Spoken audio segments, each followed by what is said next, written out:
Buen día, somos el equipo 6 y les vamos a presentar sobre la hipertensión arterial sistémica. Ok, vamos a comenzar definiendo qué es la presión arterial. Esta va a ser la fuerza que ejerce el flujo de la sangre dentro de los vasos arteriales y va a estar determinada por el gasto cardíaco y la resistencia periférica. Recordando que el gasto cardíaco va a estar determinado por el volumen sistólico y que está determinado por la precarga, la contractibilidad y la poscarga. Y también va a estar el gasto cardíaco determinado por la frecuencia cardíaca. La resistencia periférica va a estar determinado por la estructura vascular y su función vascular. Ahora, hay diferentes factores que pueden aumentar esta presión y estos pueden ser antecedentes familiares y genéticos, es decir que, no sé, madres, padres o incluso abuelos hayan tenido un aumento en la presión. También se puede ver modificada por el sexo. Por ejemplo, en hombres, son los que presentan una mayor presión alta y en las mujeres, pero ya sea en la edad adulta. También principalmente se ve modificada por los hábitos de vida, es decir, que no haga ejercicio la persona, que su alimentación sea mala, ya sea en calidad o en cantidad, que consuma muchas grasas o principalmente que consuma muchas sales. También si consume algunos medicamentos que como consecuencia pues, se pueda aumentar la presión o incluso disminuir esta presión. Y también se va a ver aumentada o disminuida por la edad. Principalmente se ve aumentada ya a partir de las personas que es de la tercera edad. Ahora, hablamos de un aumento en la presión. A esto se le va a conocer como una hipertensión arterial sistémica. La hipertensión arterial sistémica se define como un padecimiento multifactorial caracterizado por el aumento sostenido de la presión arterial sistólica, diastólica o incluso ambas. Aquí se toma en cuenta las cifras de 140 sobre 90 milímetros de mercurio, de acuerdo con la AHA, la American Heart Association. Aquí podemos ver que la presión normal, o más bien la esperada, es menor a 120 en sistólica y en la diastólica menor a 80 milímetros de mercurio. Ya cuando hablamos de una hipertensión arterial, se basa en 140, en la presión sistólica, 140 milímetros de mercurio o incluso más, y en la presión diastólica puede ser de 90 milímetros de mercurio o incluso más. Ahora, los síntomas que puede presentar alguien con una hipertensión arterial sistémica, como tal, no hay síntomas que diga, ya presenta estos síntomas, tienen una hipertensión. No, pero los más comunes son la cefalea, el vértigo y el tinnitus. ¿Y por qué les digo que no puede ser específicamente o no son principales de la hipertensión?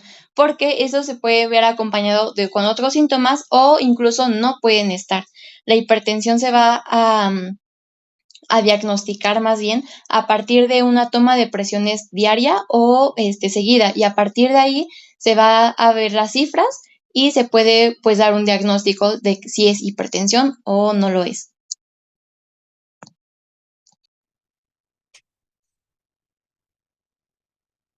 Bien, pasando a lo que es la etiopatogenia de la hipertensión, debemos de entender que esta en la mayoría de los casos va a ser una enfermedad multifactorial. Esto lo podemos ver en que la hipertensión arterial sistémica se divide en esencial, primaria o idiopática, que esta va a representar al 85% de los casos, y como su nombre indica, bueno, lo de idiopático es que no tiene una causa conocida. A mi opinión personal, no debería de llamarse así, ya que no es que no tenga una causa conocida, más bien es que no tiene una causa específica conocida. Y como les digo, van a ser múltiples factores, los cuales pues, les estaré explicando, los cuales al actuar interrelacionadamente van a provocar lo que es la hipertensión. El otro 15% de los casos es la hipertensión arterial sistémica secundaria. En esta sí hay una causa conocida, hay una causa específica conocida, que es la que lleva a la hipertensión, siendo los principales, la principal enfermedad que provoca esto, bueno, más bien las enfermedades renales, las principales que provocan esta hipertensión arterial sistémica secundaria. Y bueno, ¿cuáles son estos factores? Primero que nada tendremos consideraciones genéticas. Y es que se ha identificado un notable componente hereditario en las cifras de presión arterial y pues en la hipertensión en sí. Y pues las personas que tienen hipertensión, lo más probable es que esto constituya un trastorno poligénico que actúa junto con la exposición ambiental o con los otros factores en sí. Esto pues provocando la hipertensión. Además, sí se han identificado subgéneros de genes, los cuales pueden causar fenotipos que se vinculan con la hipertensión. Estos como son la obesidad, la dislipidemia y la resistencia a la insulina. Bueno, otro factor tiene que ver con lo que es el volumen intravascular. Esto hace referencia a los riñones, los cuales son tanto blanco como causa de la hipertensión. Y como les dije, la enfermedad renal primaria va a ser la causa más frecuente de una hipertensión secundaria. Y bueno, ¿cómo ocurre esto? Pues los mecanismos de hipertensión de origen renal van a incluir una disminución de la capacidad para excretar sodio, así como una secreción excesiva de lo que es renina.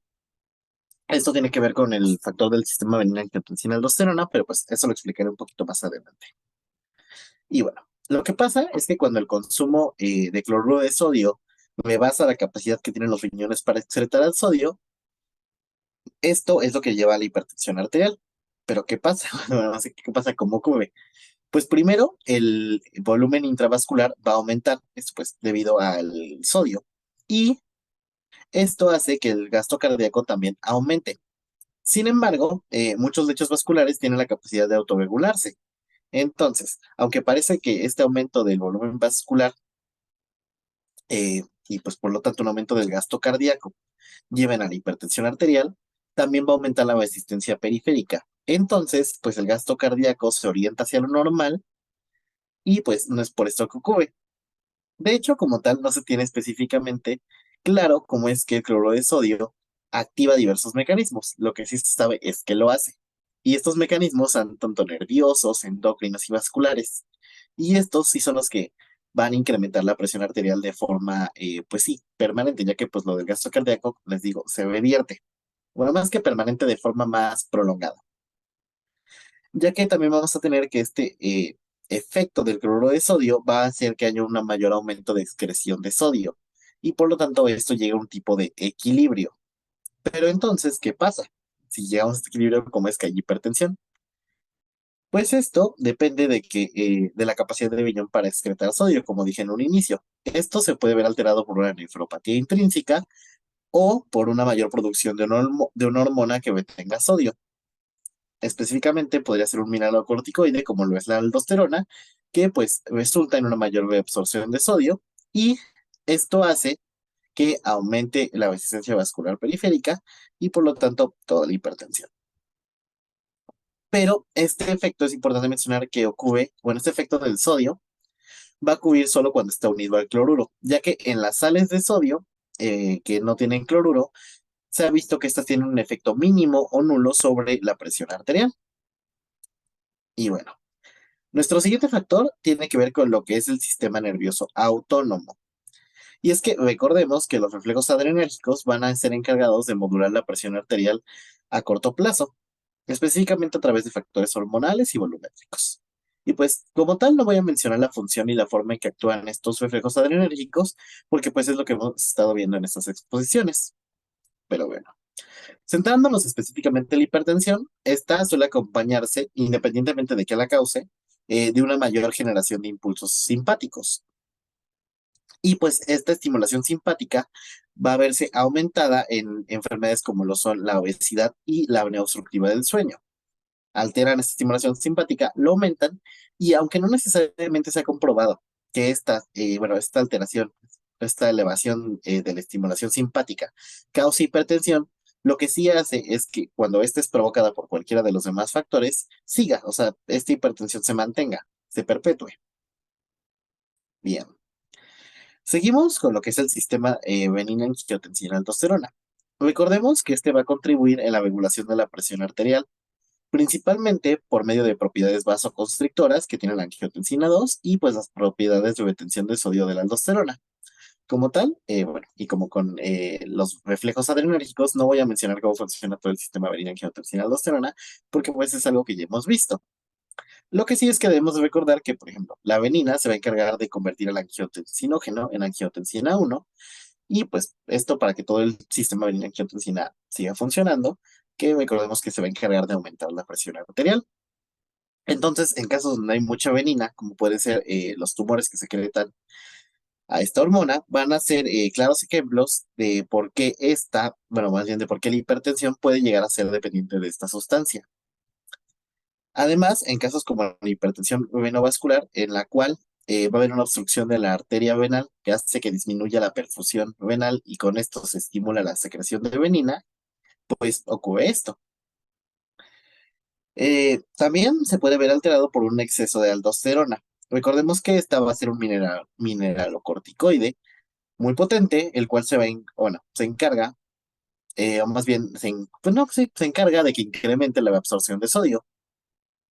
Y bueno, un ejemplo de esta hipertensión mediada por la aldosterona es el aldosteronismo primario. En este, la síntesis y la liberación de aldosterona bueno, ajá, no va a ser mediado, bueno, no va a depender de lo que es el sistema renin-angiotensina, sino que va a ser causado por una producción autónoma en la corteza suprarrenal. Esto secundario a la presencia de hiperplasia, adenoma o un carcinoma. Y pues esta sobreabsorción de sodio que provoca la aldosterona nos lleva a un aumento de la presión arterial. También es importante hacer mención de que una mayor actividad de este sistema renin-angiotensina-aldosterona no siempre va a culminar en hipertensión. Un ejemplo de esto puede ser una dieta con poco cloruro de sodio. Entonces va a haber una disminución del volumen circulante, perdón, lo cual hace que haya una mayor actividad del sistema renin-angiotensina-aldosterona para que se conserve la presión arterial normal, pero sin llegar a la hipertensión. Bueno. Seguimos con lo que son los mecanismos vasculares. Para esto es importante recordar que el radio vascular y la distensibilidad de las arterias van a ser factores determinantes en la presión arterial, ya que pues la resistencia del flujo va a variar en sentido inverso, específicamente a la cuarta potencia del radio. Entonces, disminuciones pequeñas en el diámetro van a repercutir significativamente en la presión arterial. Estas disminuciones, o más bien estos cambios estructurales, mecánicos o funcionales, que pueden llegar a reducir el diámetro de la luz de las arterias, pueden ocurrir por múltiples causas, siendo una de ellas una remodelación por hipertrofia. En esta, pues va a disminuir el calibre interior del vaso y con ello va a contribuir a una mayor resistencia periférica, pues por lo tanto, un aumento de la presión arterial. Esto puede ocurrir por factores como lo son la apoptosis y uno que veremos más adelante que tiene que ver con la inflamación mínima. Además, pues el diámetro interior de los vasos va a guardar relación con la elasticidad de estos. Y es que un vaso con mayor elasticidad, pues va a tener una mayor capacidad de volumen, una mayor cavidad de volumen. Entonces, pues los vasos que tienen una mayor rigidez arterial tienen una gran relación con la hipertensión, ya que una vasculatura rígida, pues es menos capaz de amortiguar las alteraciones de flujo a corto plazo. Y bueno, específicamente en esto entramos en un círculo vicioso, ya que la rigidez arterial va a ser una tanto causa como una manifestación de la hipertensión, ¿no? Esta rigidez nos puede llevar a la hipertensión si es causada por otra cosa, y además la hipertensión nos va a llevar a una mayor rigidez, o sea, hace que se agrave. Y bueno, por último, con los mecanismos vasculares, tenemos que la función del endotelio vascular de modular el tono de los vasos también se puede ver afectada. Esto, pues recordemos que el endotelio se encarga de sintetizar y liberar diversas sustancias vasoactivas, como lo puede ser el óxido nítrico, que recordemos que es un vasodilatador potente. Entonces, enfermedades como la diabetes mellitus, que alteran la capacidad de los vasos para, alteran la elasticidad de los vasos y la función del endotelio vascular, nos pueden llevar a la hipertensión. O un ejemplo más fisiológico puede ser el envejecimiento, ya que en este, pues va a haber cambios estructurales en las arterias que pueden llevar a una disminución de la elasticidad o una menor función endotelial. Y bueno, nuestros últimos mecanismos son los inflamatorios e inmunitarios. Y es que la inflamación ligera y la activación descontrolada del sistema inmune se han implicado en lo que es la patogenia de la hipertensión y pues en sí en las patogenias vasculares, ya que pues tanto los linfocitos T y los linfocitos B van a liberar lo que son citocinas inflamatorias y radicales libres, los cuales pueden llevar a una lesión vascular, que como les digo, pasa todo lo de los mecanismos vasculares, y también una no, perdón, lesión orgánica. Específicamente la que nos importa aquí es una lesión venal, ya que pues recordemos que el riñón tiene un papel importantísimo en lo que es la regulación de la presión arterial. Y bueno, siguiente diapositiva. Ok, ahora sí, pasando a la fisiopatología. Pues, ¿qué nos provoca esta hipertensión? En los pacientes que tienen hipertensión arterial con poco tiempo de evolución, no va a haber cambios anatomopatológicos visibles. En sí se va a ver hasta que la hipertensión arterial sea grave o prolongada. Aquí ya va a haber una lesión en los órganos, principalmente en los que les voy a mencionar. Con el corazón, aquí lo que va a ocurrir es adaptaciones estructurales y funcionales. Las principales son una hipertrofia, específicamente ventricular izquierda, así como también un aumento del tamaño auricular. También la hipertensión nos puede llevar a lo que es una insuficiencia cardíaca congestiva o una arteriopatía coronaria arteriosclerótica, enfermedad microvascular y también puede llegar a provocarnos arritmias cardíacas, incluyendo la fibrilación auricular. Con respecto al cerebro, tenemos que la hipertensión va a ser el factor de mayor peso en que surja una enfermedad cerebral vascular o también conocida como ACV, accidente cerebrovascular o apoplejía. Y es que la incidencia de esta va a aumentar progresivamente con la hipertensión, no se van a estar totalmente relacionadas, ya que pues esta va a contribuir al daño vascular, la formación de coágulos, la ruptura de vasos sanguíneos y pues daño directo, esto causa daño directo al tejido cerebral. Además, en sí, el flujo cerebral no va a cambiar dentro de los límites de las presiones arteriales. Esto debido a un fenómeno conocido como autorregulación del flujo sanguíneo. Pero en los individuos que sí tengan bueno, síndrome clínico de hipertensión maligna, puede provocar una encelofatía hipertensiva. En esta, este flujo, bueno, ese fenómeno de autorregulación del flujo sanguíneo no va a ocurrir y los signos y síntomas van a incluir una cefalea intensa, náuseas y vómito, así como también va a haber signos neurológicos y alteraciones del estado psíquico. Y pues esta encefalopatía hipertensiva sí es algo muy grave, ya que esta sin tratamiento puede llegar a evolucionar y llegar a lo que es estupor, estado de coma, convulsiones e incluso la muerte. Bueno, también la hipertensión, como les mencioné en un inicio, va a actuar sobre el riñón. Y es que esta va a ser un factor de daño renal y de nefropatía terminal. Además, pues esto va a ser de forma continua y persistente.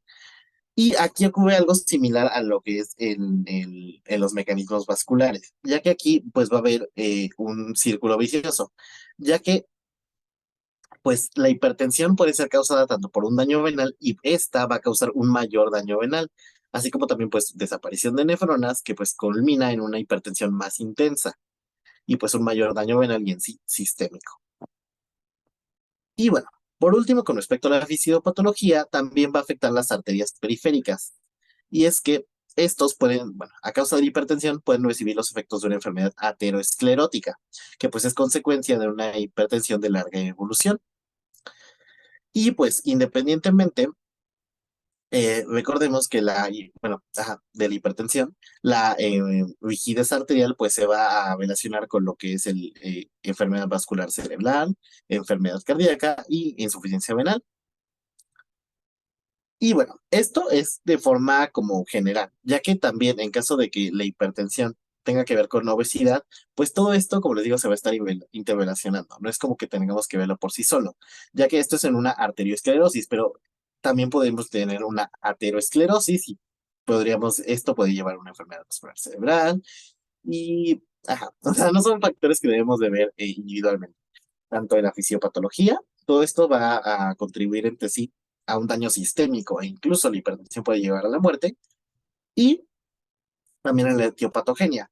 Los muchos, todos estos factores interactúan entre sí para llevar a la hipertensión y pues por eso es importante controlarla, ya que pues esta lleva a una lesión tanto cardiovascular, del sistema nervioso, renal y también pues sistémica.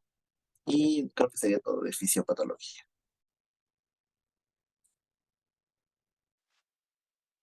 De cómo se integra el diagnóstico de la hipertensión arterial sistémica. En esto es importante llevar un mapa o una monitorización de la misma. Para integrar este diagnóstico es necesario por lo menos de 2 a 3 tomas de tensión arterial adecuada, y eso es lo que nos dicen las guías de práctica clínica, que para integrar este diagnóstico es necesario tener de 2 a 3 tomas y que un promedio de 24 horas mayor o igual a 130 a 80 milímetros de mercurio. Esto en un promedio de 24 horas, y en los pacientes deben ser tomadas en diferentes tiempos para poder integrar este diagnóstico. Las guías, la Asociación Americana del Corazón, AHA, nos dice lo siguiente, que se considera una tensión arterial normal de menor a 120 sobre 60 a 80 milímetros de mercurio, y ya se considerará elevada de 120 a 129 sobre 80 milímetros de mercurio. Respecto a esto, ¿cuáles son los momentos importantes para integrar este diagnóstico? Este diagnóstico se va a integrar en los 3 tiempos, tanto matutino, vespertino y nocturno. En este caso, en el matutino es preferible que sea antes de inicio de sus actividades al despertar. En este caso sería entre 6 de la mañana a 9 de la mañana, que debe tener alrededor de menores a 120. De tenerlo mayores a 120 ya se podría considerar como una prueba positiva de una hipertensión arterial, pero no confirmatoria. En este caso, podemos entender que en el caso de la toma vespertina debe ser entre las 12 a las 6 de la tarde, y la nocturna debe ser preferible antes de dormirse o antes de las 10 de la noche. Aquí es importante entender lo que las guías que nos marcan, las guías de práctica clínica nos marcan que para integrar este diagnóstico se necesitan esas 3 tomas durante un promedio de 7 días con una elevación mayor a 130 milímetros de mercurio. Eso nos dicen las guías de práctica clínica de México, pero la AJA nos dice que con 3 tomas durante 5 días con una elevación superior a los 125, 129 milímetros de mercurio ya se podría integrar este diagnóstico. El tratamiento, este se va a dividir en dos tipos de tratamiento. Un tratamiento no farmacológico, es decir, aquí se va a buscar que el paciente cambie sus hábitos de vida. Por ejemplo, la alimentación que se vea disminuida en grasas y en sales, y un tratamiento, y que el paciente haga mayor actividad física. Ahora, respecto al tratamiento farmacológico, pues va a buscar controlar pues la enfermedad. Este se va a basar en IECAS, ARAS, inhibidores de la renina, antagonistas de los conductos de calcio, diuréticos y beta-bloqueadores. Estos pues van a ser adecuados para un tratamiento inicial, y se tiene que ver la eficacia que tenga en el paciente y la tolerancia que tenga el paciente con estos medicamentos. Ahora, basándonos en las guías de práctica clínica, nos hacen como un escalón. Al principio se va a dar un tratamiento combinado doble, que va a ser con IECAS o ARAS más bloqueadores de calcio o diuréticos. Esto en un inicio va a ser pues en dosis bajas para ver la tolerancia y la eficacia que tenga sobre el paciente. Después ya se va a ser el mismo, pero ahora ya se va a dar en una dosis completa para que pues haga mejor efecto en el paciente. Después se va a dar un tratamiento o combinado triple, ya sea IECAS o ARAS más bloqueadores de calcio más diuréticos, y después se puede dar un tratamiento combinado triple plus. Este va a ser IECAS o ARAS más bloqueadores de calcio más diuréticos más espironolactona. Ahora, respecto a los IECAS, estos van a ser inhibidores de la enzima convertidora de angiotensina. Van a pertenecer a la clasificación de antagonistas del sistema renina-angiotensina-aldosterona, y pues como su nombre lo menciona, van a inhibir a las enzimas convertidoras de angiotensina 1 en angiotensina 2. Ahora, respecto a la imagen, estos IECAS, pues como lo dice, van a inhibir esta enzima convertidora de angiotensina 1 en angiotensina 2. Entonces, al inhibirla, pues van a bloquear la transformación de angiotensina 1 a angiotensina 2, provocando que no haya un aumento en la aldosterona, y al no haber un aumento en la aldosterona, pues no va a haber un aumento en la retención de sodio y agua, y por ende no va a haber un aumento en el volumen sanguíneo. Esto en conjunto va a provocar que no haya un aumento en el gasto cardíaco, y como consecuencia va a tener que no va a haber un aumento en la presión arterial. Es por esto que se le da a los pacientes con hipertensión, pues para que se bloqueen estos canales o esta enzima que hace la vasoconstricción, y pues al hacer la vasodilatación, pues va a haber una disminución en la presión arterial. Ahora, para identificar a estos medicamentos, serán todos aquellos que terminen con el sufijo pril, como el captopril, enalapril, lisinopril, benacepril, fosinopril o ramipril. Después están los ARAs. Estos van a ser los antagonistas de los receptores de angiotensinas. Estos, de igual manera, van a pertenecer a la clasificación de antagonistas del sistema renina-angiotensina-aldosterona, y lo que va a provocar esos antagonistas, pues va a bloquear la unión de los receptores de la angiotensina tipo 1 con la angiotensina tipo 2. Entonces, al haber un bloqueo principalmente en la angiotensina 2, de igual manera, no va a haber un aumento en la aldosterona. Al no haber un aumento en la aldosterona, no va a haber un aumento en la retención de agua y sodio. Y al no haber un aumento en la retención de agua y sodio, no va a haber un aumento en el volumen sanguíneo. Entonces, de igual manera que en los YECAS, en esto en conjunto, pues va a evitar el aumento en el gasto cardíaco, provocando pues que no aumente la presión arterial. Es por eso pues que de igual manera se receta a los pacientes con hipertensión, pues lo que menos queremos para esos pacientes pues es que aumentar su presión. Ahora, para identificar a los ARAs, serán todos aquellos fármacos que terminen en sartán, como el losartán, valsartán, olmesartán, candesartán, ibersartán o telmisartán.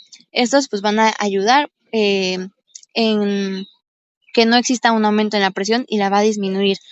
Es por esto que, como se los mencioné en un inicio, pues estos dos se da o un YECA o un ARA, porque al final el objetivo de estos medicamentos pues es que no haya un aumento, y es por eso pues que de igual manera se dan en pacientes con hipertensión. Vamos a continuar con lo que son los inhibidores de la renina. Y en fechas recientes se introdujo lo que es el tratamiento de la hipertensión, y aunque en diversas literaturas lo mencionan que no es recomendable ya que por los efectos adversos, pero aún así en la guía de práctica clínica se incluye. Entonces, bueno, tenemos que su clasificación o su categoría va a ser antagonistas del sistema renina-angiotensina-aldosterona.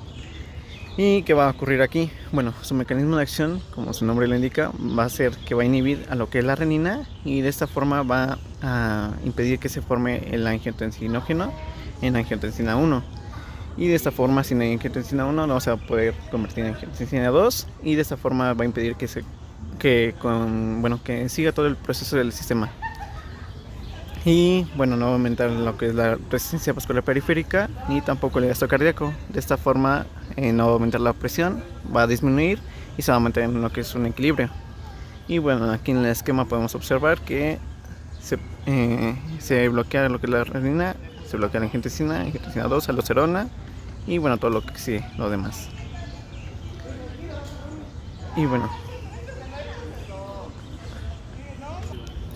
bueno, continuando con lo que son los bloqueos de calcio, si hacemos un recuento sobre lo que es el mecanismo de acción de la contracción, como se vio anteriormente en las clases, bueno, aquí está el esquema, si lo pueden observar, sería todo este esquema en el cual nos menciona que bueno, la base de la entrada del calcio por el canal de tipo L se va a unir con la calmodulina, y al unirse se va a activar lo que es la quinasa de la cadena ligera de miosina, y esa en su forma fosforilada va a ocurrir, bueno, se va a juntar con la que es la actina y bueno, generar lo que es la contracción.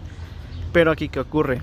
Bueno, lo que es, como su nombre le indica también, van a bloquear lo que es el canal de calcio tipo L, y va a impedir lo que ocurra todo este proceso a través de las membranas celulares, de la musculatura cardíaca y lisa. Y bueno, para este grupo tenemos los fármacos que son dihidropiridinas, que estos van a estar ubicados en el tejido vascular, usan los vasos sanguíneos, y también tenemos lo que son los de no dihidropiridinas, que estos van a estar ubicados en el tejido cardíaco, en los cuales llegan a funcionar como antiarrítmicos. Y bueno, para los fármacos de hidropiridinas vamos a tener lo que es nifedipino, amlodipino y soldipino principalmente. Y para lo que son las no dihidropiridinas vamos a tener lo que es el varapamilo y diltiazem. Siguiendo con lo que son los antagonistas de los receptores beta adrenérgicos, esta es su categoría, va a ser lo que son los beta bloqueadores. ¿Y qué va a hacer aquí? Bueno, van a bloquear, como su nombre lo dice, los receptores beta. Y si hacemos si recordamos, los receptores beta van a generar, van a tener como un efecto inotrópico positivo, o sea que van a aumentar la contracción.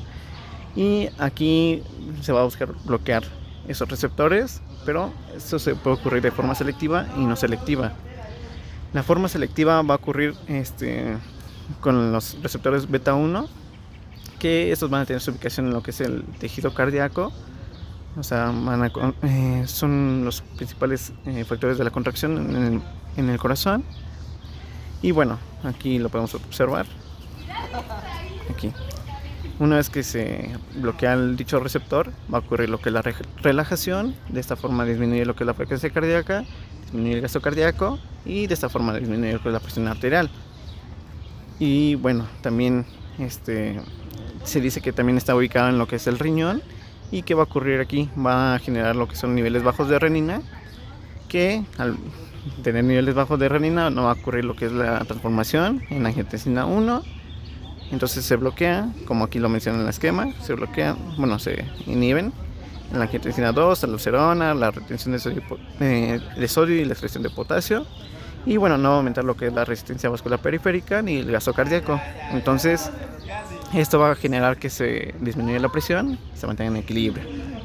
Y bueno, y también los no selectivos, estos van a bloquear los receptores beta 1, beta 2 y beta 3. Pero aquí que va a hacer lo mismo, la misma función, el mismo mecanismo, pero el beta 2 y beta 3 van a estar en los bronquios. Entonces al ocurrir todo este proceso va a generar una broncoconstricción, o sea, va a generar una vasodilatación, pero al mismo tiempo va a generar una broncoconstricción en los bronquios. Y bueno, principalmente son estos dos, y ya sería principalmente lo que ocurre. Para este grupo tenemos los fármacos de no selectivos, va a ser el propranolol, y para los selectivos va a ser el metoprolol, atenolol, nebivolol. Una vez terminando con lo que son los antagonistas, vamos a tener lo que son los diuréticos, que estos van a ser, su categoría son diuréticos, que si recordamos van a buscar eliminar el sodio por la orina y la retención de potasio, para de esta forma disminuir lo que es la volemia y disminuir lo que es la presión arterial. Y bueno, principalmente se utilizan los tiacídicos, que su mecanismo de acción no va a ser más que inhibir la proteína cotransportada de sodio y cloro de la membrana luminal. Estos van a tener su ubicación en el túbulo contorneado distal, en la porción inicial, como se aprecia en la imagen aquí. Ahí va a ocurrir lo que es su mecanismo. Y bueno, aquí en una imagen más amplia va a bloquearlo, lo va a inhibir, lo que es la proteína, y de esta forma no va a permitir que entre el sodio. Y bueno, va a bloquear lo que es la proteína, entonces va a impedir que entre el sodio y el cloro, y se va a excretar a través de la orina, y va a permitir la mayor cantidad de reabsorción de potasio. Y bueno, eso sería principalmente. Y para este grupo tenemos los fármacos de clorotiazida, clortalidona y hidroclorotiazida, que sean estos de aquí. Y bueno, continuando también con los que son los diuréticos, se hace mención también de la espironolactona, ya que va a ser el antagonista de la aldosterona. Y bueno, ¿qué va a ocurrir? Bueno, su clasificación o categoría va a ser diuréticos, evidentemente, y su mecanismo de acción es que va a inhibir la síntesis de proteínas que estimulan el intercambio de sodio y potasio. Y bueno, si hacemos un recuento de lo que ocurre en la aldosterona, recordamos que la aldosterona se va a unir a lo que es su receptor mineral corticoide, y bueno, se trasloca a lo que es el núcleo, se trasloca en los genes y se va a introducir en lo que es la bomba sodio-potasio ATPasa y en la cadena de sodio epitelial, que es en estos de aquí, el ENAC. Y bueno, ¿qué va a permitir eso? Que va a retención de sodio, que como lo vemos aquí, a través de lo que es la cadena, el canal, y va a hacer la expresión de potasio. Pero, ¿qué va a ocurrir aquí? Bueno, pues la espironolactona va a impedir en este punto que la aldosterona se una a su receptor mineral corticoide, y de esta forma no va a haber translocación a lo que es el núcleo, y tampoco va a ser lo de la bomba sodio-potasio. Y entonces, ¿qué va a ocurrir aquí? Que el sodio se va a excretar y el potasio va a hacer una reabsorción. Entonces se va y se entra. Eso es lo que va a ocurrir principalmente.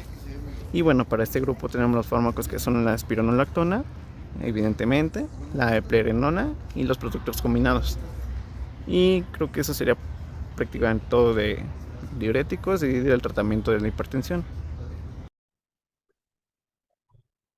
Bueno, ahora yo les voy a hablar sobre lo que es la crisis hipertensiva.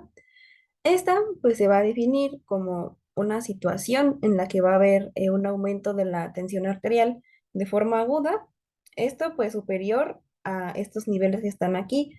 En el caso de la tensión arterial sistólica, pues van a ser valores superiores a 180 milímetros de mercurio, mientras que en la tensión arterial diastólica van a ser valores superiores a 120 milímetros de mercurio. A su vez, las crisis hipertensivas se van a dividir en urgencia y en emergencia hipertensiva. En cuanto a la urgencia, pues lo que vamos a ver es que va a ser un aumento agudo de la tensión arterial en valores mayores a estos que les acabo de dar. Esto sin asociación a daño a órgano diana. La emergencia hipertensiva pues va a ser igual el aumento agudo de la tensión arterial, pero aquí sí va a haber presencia de daño a órgano diana. Esa es la principal diferencia entre las dos, que en la urgencia no hay daño, en emergencia sí hay daño. Y bueno, los factores que pueden desencadenar las crisis hipertensivas se pueden como que aglobar en esta memotecnia que es EPIS, donde cada letra pues representa cada factor desencadenante que puede estar presente. La letra E representa endocrinopatías. Aquí pues lo más común es que pueda haber algo que se llama feocromocitoma, el cual es un tumor que está presente en las glándulas suprarrenales. Se le conoce igual como tumor secretor de catecolaminas, ya que pues al estar ahí presente, lo que ocasiona es que las glándulas suprarrenales liberen de forma excesiva catecolaminas como lo son la norepinefrina y la epinefrina, y esto pues a final de cuentas lo que va a ocasionar es que la tensión arterial aumente. La letra P va a representar la poca adherencia al tratamiento. Esta es la causa más común de las crisis hipertensivas. La letra I representa injuria cerebral. ¿Esto a qué se refiere? Se refiere a que, pues, por ejemplo, alguna alteración a nivel cerebral, como por ejemplo puede ser un EBC, puede ocasionar aumento de la tensión arterial, pero también el aumento de la tensión arterial puede ocasionar pues daño cerebral, como por ejemplo un EBC. La letra S se refiere a suspensión de antihipertensivos. Aquí, pues, lo importante a mencionar es que hay algunos tratamientos para la hipertensión que al momento de suspenderlos, pues, de forma abrupta, van a ocasionar lo que se llama hipertensión de rebote, que es, pues, prácticamente que cuando se suspende el medicamento y este deja de hacer su efecto, lo que provoca, pues, es como una hipertensión de forma reactiva, por así decirlo. Y bueno, los dos medicamentos que más están asociados a esta hipertensión de rebote son la clonidina y los beta bloqueadores. Después, pues la otra letra S hace referencia pues a el consumo o al uso de simpático miméticos. Pues aquí las personas que se drogan con cocaína, con anfetaminas, pues igual tienen un riesgo de sufrir una crisis hipertensiva. Bueno, ahora empezando con lo que es la urgencia hipertensiva, pues como ya comenté anteriormente, esta hace referencia pues al aumento de la tensión arterial pues con estos valores que ya mencioné al principio. Aquí pues no va a haber daño a órgano diana, por lo que pues se dice que estos pacientes son asintomáticos, por lo que lo único que vamos a observar pues es el aumento de la tensión. Eh, Sin embargo, puede ser que sí tengan algunas manifestaciones, como lo son la cefalea, disnea y dolor torácico. Sin embargo, pues estos no son representativos como tal de daño a órgano diana. Y bueno, en cuanto a emergencia hipertensiva, pues como ya comenté, igual va a ser un aumento agudo de la tensión arterial, pero en este caso sí va a haber presencia de daño a órgano diana. ¿Cuáles son los órganos diana más afectados? Estos de aquí. Principalmente estos dos, corazón y cerebro, aunque también se dañan grandes vasos, riñones y retina. Y depende de cuál sea el órgano diana afectado, pues la emergencia hipertensiva se va a presentar de forma clínica. Aquí pues esta tabla tiene las diferentes crisis hipertensivas con las que pues el paciente puede estar manifestándose, dependiendo del órgano blanco al que afecte.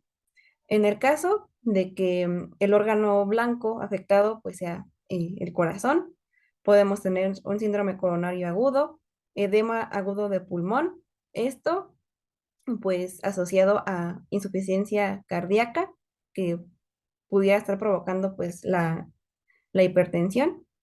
Disección aórtica, bueno, o coartación aórtica también pudiera ser. Esta está relacionada con grandes vasos. En caso, pues, de afección al sistema nervioso central, lo que pudiéramos ver es lo que se llama encefalopatía hipertensiva, un ictus isquémico, etcétera, ¿no? Em, Puede ser igual que, pues, como ya comenté, la, la emergencia puede estar provocada por exceso de catecolaminas. Esto, pues, lo puede provocar el feocromocitoma, el uso de drogas, la suspensión de medicamentos, etcétera. Bueno, igual otras situaciones que pudieran estar pasando es que hay algo que se llama hipertensión acelerada o maligna. Esta hace referencia pues que la elevación aguda de la tensión arterial puede afectar a la retina. Aquí el órgano blanco dañado sería la retina y las afectaciones que estaríamos viendo pues serían papiledema o hemorragia retiniana. También en el embarazo, pues una emergencia hipertensiva, pues es la preeclampsia o la eclampsia ya en un caso más grave. Y bueno, ¿cómo vamos a diferenciar una urgencia de una emergencia hipertensiva? Esto prácticamente pues se hace con la exploración física, reconociendo si hay daño a órgano diana o si no lo hay. Esto pues lo sacamos con la exploración física. Aquí en este esquema está pues representado lo que debemos de estar observando o explorando en el paciente que ya identificamos que tiene una tensión arterial elevada con valores superiores a 180 sobre 120 milímetros de mercurio. Y bueno, aquí pues tenemos que ir explorando como que por sistemas, ¿no? En el caso del cerebro, pues tenemos que preguntar si hay cefalea, agitación, tenemos que checar pues si el paciente está ubicado en las tres esferas, pues prácticamente que le esté llegando agua al tinaco, ¿no? Em, y bueno, en caso de identificar daño neurológico, pues podríamos más bien mandar pues a realizar algunos estudios como tomografía cerebral. En el caso pues de la cara tendremos que observar si hay diaforesis. En el caso de la aorta, pues tendríamos que preguntar si hay dolor abdominal que se irradia hacia el pecho. Este, en la exploración física, pues tendríamos que comparar los valores de la tensión arterial de ambos brazos. ¿Por qué? Porque si los valores difieren mucho uno del otro, esto podría darnos pues señal de que la hipertensión arterial elevada, ya hizo como que un daño, más bien ya hizo daño a la aorta y podría ser pues un signo de coartación aórtica. Este, en el caso de los riñones, pues tendríamos que preguntarle al paciente si está orinando bien para descartar pues si hay daño renal. Y pues aquí podríamos mandar a hacer estudios como lo es pues el examen general de orina, creatinina sérica, nitrógeno sérico también, etcétera. En el caso del corazón, pues debemos preguntarle al paciente si no tiene presencia de dolor opresivo en el pecho o dolor en la mandíbula, que se irradia hacia el brazo izquierdo, si no hay náuseas, si no ha vomitado, dolor en el epigastrio. eh, Tendríamos que buscar, pues tendríamos que explorar ruidos cardíacos también. Y en el caso, pues de sí encontrar anomalías, podríamos mandar a hacer un electrocardiograma, enzimas cardíacas, etcétera, ¿no? Y así con todos los órganos, también con el ojo. Bueno, ajá, en el caso de los ojos, pues es muy importante siempre realizar un examen de fondo de ojo para descartar, pues, que la hipertensión haya dañado la retina. Aquí, pues también es importante preguntarle al paciente si no tiene problemas de visión.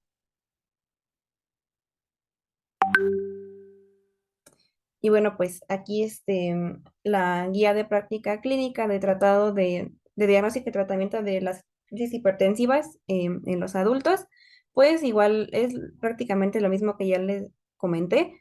Aquí, pues para diferenciar entre emergencia y urgencia, pues hay que checar si hay daño en órgano blanco o no. En el caso de que no lo haya, pues se trata de una urgencia y aquí, pues lo que se debe de hacer es un manejo con medicamentos vía oral. Y en el caso de la emergencia, pues se deben solicitar estudios auxiliares, pues de acuerdo con cuál es el órgano blanco afectado y se manda tratamiento farmacológico igual de acuerdo de cuál es el órgano blanco afectado, pero comúnmente es de vía intravenosa. Y pues ya les comenté hace rato cuáles son las principales manifestaciones o presentaciones de la emergencia hipertensiva. Depende del órgano blanco. Y pues aquí en la guía de práctica clínica nos indica cuáles son pues los estudios a realizar una vez identificada con la exploración física y el tratamiento también.